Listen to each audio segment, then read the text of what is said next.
But one thing that bothers me on the like a little side note was I was thinking the guy says, all right, well, 4 of us will stay behind and fight off the Cardassian while the rest Yeah. of you flee.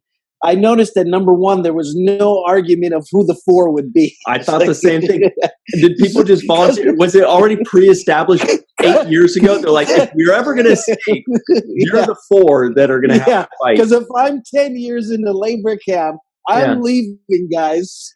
I'm not sticking behind. I'm not going to be like, yeah, you guys go ahead. I'll fight them off and stay behind. No, I'm like, no, you 2 stay. I think we can do. Or you know what? What if you're one of the 12 and then we're like, okay, we're going to escape. And this jerk goes like, hey, 4 of us will hold you. You're like, we're getting who are you to decide? Yeah. Why not 2? Why not 3? Why how about you? How about you fight them off since you're so ready? I'm going to go. Yeah.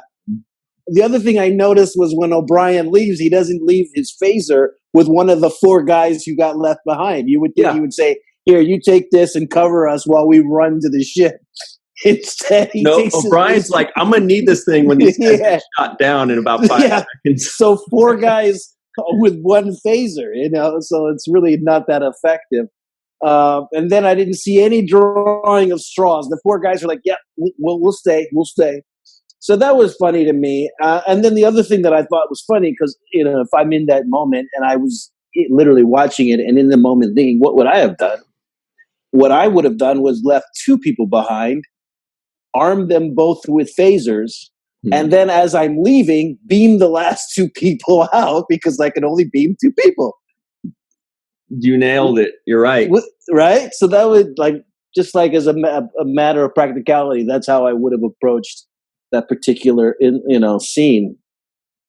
But, all in all, I think what the real message was behind it, and, I don't know if there's any one particular message when you watch these shows. They're always layered with these different contextual messages here, messages there. You hear that, the writers are always thinking about conflict.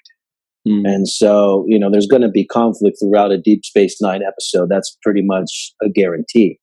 Whether it's conflict between characters who like each other, like Odo and Quark,